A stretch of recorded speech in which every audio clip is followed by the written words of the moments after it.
Welcome to বিজ্ঞান দিশারি YouTube channel. আমি সুপ্রভাত স্যার চলে এসেছি একটি নতুন ক্লাস নিয়ে। আজ তোমাদের সামনে হাজির করেছি ডব্লিউবিএসএসসি গ্রুপ সি এবং গ্রুপ ডি পরীক্ষার জন্য, এছাড়া যে কোনো সরকারি চাকরির পরীক্ষার জন্য ম্যাথের অনুপাত এবং সমানুপাত অর্থাৎ রেশিও অ্যান্ড প্রপোর্শন এর পর্ব ওয়ানের বেশ কিছু ইম্পর্টেন্ট অঙ্ক, যেগুলো শর্টকাট পদ্ধতিতে করে দেখাবো। এই টাইপের অঙ্ক তোমরা যে কোনো কম্পিটিটিভ এক্সামে কমন পাবে। এই চ্যানেলে যারা নতুন তারা সাবস্ক্রাইব করবে এবং ভালো লাগলে লাইক ও শেয়ার করবে। চলো এখন অঙ্কে আসা যাক। প্রথম অঙ্ক, a:b সমান 3:2, b:c সমান 4:3 হলে a:b:c সমান কত? তাহলে প্রথমে অঙ্কটা আমরা লিখে নিই। a:b সমান 3:2, b:c সমান 4:3। এখন দেখো এখানে a:b আছে, আবার এখানে b:c আছে, তার মানে এর শেষ অনুপাত b আর এর প্রথম অনুপাত b, তার মানে এরা পরস্পর ক্রমিক সমানুপাতি। এখন এই অঙ্কটা এখানে বির অনুপাতের যে মান, সেই মানটা নিয়ে যদি আমরা উভয় পক্ষে গুণ করি, আবার এই প্রথম অনুপাতে বির মান অর্থাৎ 2কে যদি আমরা উভয় অনুপাতে গুণ করি, তাহলে উভয় ক্ষেত্রে বির মান সমান হবে, সেক্ষেত্রে a:b:c আমরা নির্ণয় করতে পারবো। কিন্তু তার থেকে আরও সংক্ষেপে আমি দেখিয়ে দিই কীভাবে করব। দেখো, এই এর সঙ্গে বি গুণ করব, বির সঙ্গে বি সি, এইভাবে আমরা ক্রমান্বয়ে যদি গুণ করি তাহলে a:b:c আমরা পেয়ে যাবো। তাহলে কীভাবে করব?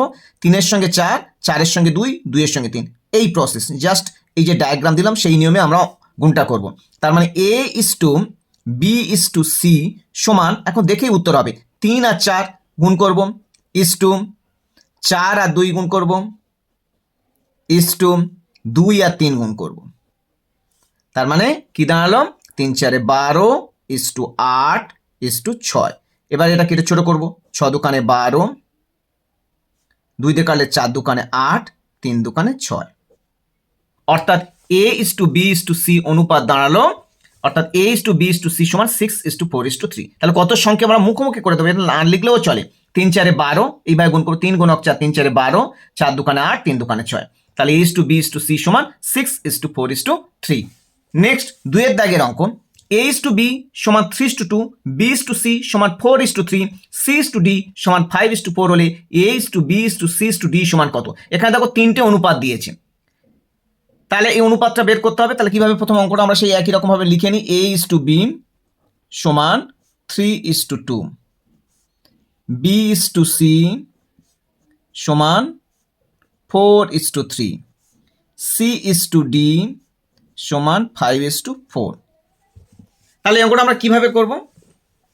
যদি এটা 3টে অনুপাত চাই তো a:b:c হতো, তাহলে আমরা আগে নিয়মে করতাম, কিন্তু এখানে a:b:c অর্থাৎ 3টে অনুপাত দিয়েছে, a:b:c:d এর মান বের করতে হবে। এক্ষেত্রে আমাদের একটা শর্টকাট নিয়ম অ্যাপ্লাই করব। প্রথমে এই 3 4 5 প্রথম এই সারিটা গুণ করব, অর্থাৎ 3 গুণক 4 গুণক 5, এটা একটা এর অনুপাত হলো ইস্টু। তারপর এইভাবে 2 গুণক 4 গুণক 5, 2 গুণক 4 গুণক 5। তারপরে কি করব? এইভাবে 2 3 5, তাহলে 2 গুণক 3 গুণক 5। তারপরে এটা সোজা 2 3 গুণক 4। তারপরে যেটা করব 2 গুণক 3 গুণক 4। তাহলে এটা মনে রাখা সহজ নিয়ম কি? প্রথমে সোজা, অর্থাৎ ডায়াগ্রামটা প্রথমে সোজা হবে, তারপরে 2 4 অর্থাৎ ডায়াগ্রামটা কি হবে? এই। তারপরেরটা কি হবে? 2 3, তারপরটা এরকম সোজা যাবে যে এই, আর তারপরটা এই। তাহলে এই 3 ডায়াগ্রামগুলো মনে রাখবো, প্রথমেই সোজা, তারপরে 2 4 5, তারপরে 2 3 5, 2 3 4।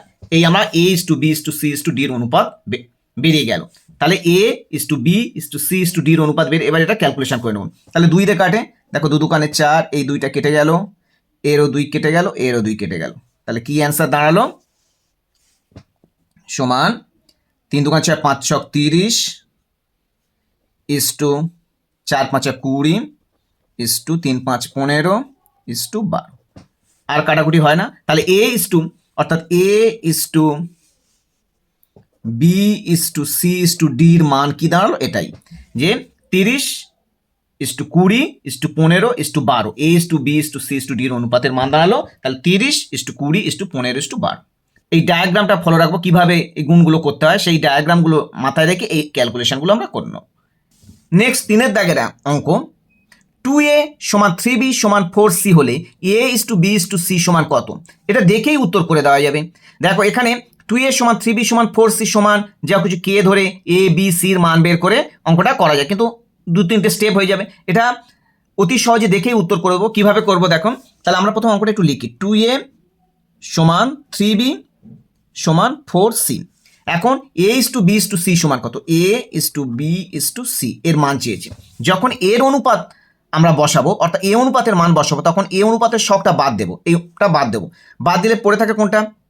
বি আর সি অনুপাতের শখ, তাহলে সেই দুটো গুণ করো, 3 আর 4 গুণ করো, 3 × 4 ইস টু, এবার বির মানটা বের করবো, তাহলে বি অনুপাতের শখটা আমরা বাদ দেবো, তাহলে বাদ দিলে কোনটা পড়ে থাকে?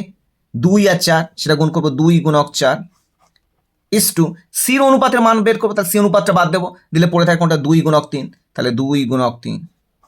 ব্যাস, অঙ্ক আমার কমপ্লিট। তাহলে 3 × 4 = 12 ইস টু 4 × 2 = 8 ইস টু 6। এবার কেটে ছোট করবো, 6 × 2 = 12, 4 × 2 = 8, 3 × 2 = 6। দেখো মুখোমুখি এই অঙ্কগুলো হয়ে যায়। তাহলে এইভাবে অঙ্কগুলো প্র্যাকটিস করবে অতি সহজে, তাহলে পরীক্ষার সময় নষ্ট হবে না, দেখেই উত্তর করে দেওয়া যাবে। নেক্সট 4-এর দাগের অঙ্ক, 1 গ্লাস শরবতে সিরাপ ও জল 3:1, ওই শরবতের কত ভাগ তুলে সমপরিমাণ জল ঢাললে সিরাপ ও জল সমান হবে? এই অঙ্কটা খুবই ইম্পর্টেন্ট, এই টাইপের অঙ্ক পরীক্ষায় আসে। তাহলে এখানে সিরাপ ও জলের অনুপাত কত বলে? 3:1। ওই শরবতের কত ভাগ তুলে সমপরিমাণ জল ঢাললো, তাহলে কি ঢেলেছে এটা খেয়াল রাখতে হবে, জল ঢেলেছে। তাহলে সিরাপ ইস টু জল সমান কত আছে? 3:1। তাহলে সিরাপ ইস টু জল, এই দুটো অনুপাত আছে, কত আছে? 3:1। তাহলে সিরাপ ও জল 3:1 আছে, 3:1 অনুপাত আছে। ওই শরবতে কত ভাগ তুলে নিয়ে তারপরে তো সমপরিমাণ জল ঢালে সিরাপ ও জল, তাহলে এখন সমপরিমাণ জল ঢালার পরে সিরাপ ও জল এখন কত সমান হচ্ছে, মানে 1:1। তাহলে কি ঢেলেছে? জল ঢেলেছে, সেহেতু আমরা জলের হিসাবটা আমরা করব না। তাহলে প্রথমে সিরাপ কত ছিল? তাহলে 3:1 মানে 3/4 ছিল। এখন সিরাপ কত আছে? 1/2। তাহলে কত কমলো? তাহলে প্রথমে সিরাপ ছিল কত? 3/4, এটা আনুপাতিক ভাগ হারা করলাম, 3 যোগ এটা অনুপাতের সমষ্টি 3/4। এখন কত আছে? 1/2, এটা বিয়োগ করে দাও। বিয়োগ করে আর প্রথম যে সিরাপের অনুপাতটা জাস্ট উল্টে দাও, 4/3। ব্যাস, ক্যালকুলেশন করলে অঙ্ক কমপ্লিট।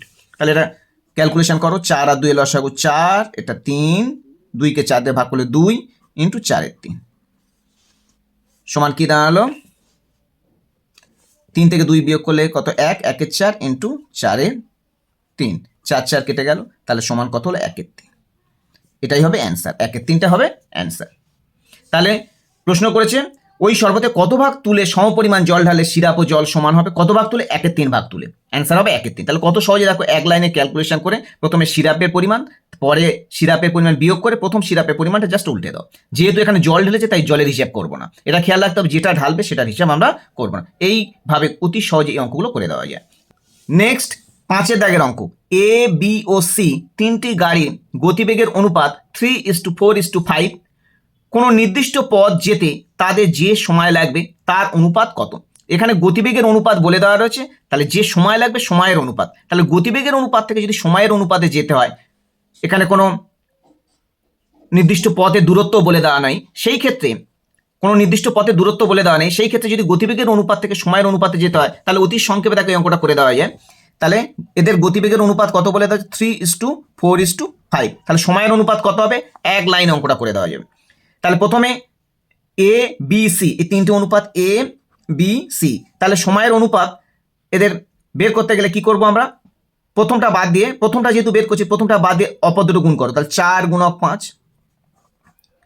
দ্বিতীয়টা বের করছি, তা দ্বিতীয় অনুপাতটা বাদ দিয়ে প্রথম আর শেষ অনুপাতটা গুণ করো, 3 × 5। আর শেষ অনুপাতটা বের করছি, তাহলে শেষটা বাদ দিয়ে 3 × 4। কত সহজে দেখো, তাহলে সমান কি দাঁড়ালো? তাহলে আরেকবার বলি কিভাবে করলাম। তিনটি অনুপাত আছে, প্রথম অনুপাতটা বের করতে হলে প্রথম অনুপাতটা বাদ দিয়ে অপর যে দুটি অনুপাত থাকবে তাদের গুণ করব, ইস টু দ্বিতীয় অনুপাত বের করার সময় দ্বিতীয় অনুপাতটা বাদ দিয়ে অপর যে দুটো অনুপাত থাকবে তাদের গুণ করব। আর তৃতীয় অনুপাতটা বের করতে তৃতীয় অনুপাতটা বাদ দিয়ে অপর দুটো যে অনুপাত থাকবে তাদের গুণ করবো, অর্থাৎ যে অনুপাতটা বের করব সেই অনুপাতটা বাদ দিয়ে অপর দুটো অনুপাতের গুণফল করলে তাহলে গতিবেগের অনুপাত থেকে সময়ের অনুপাতে চলে যাবে। তাহলে এটা গুণ করো 20:15:12, তাহলে তাদের সময়ের অনুপাত কত হবে 20:15:12।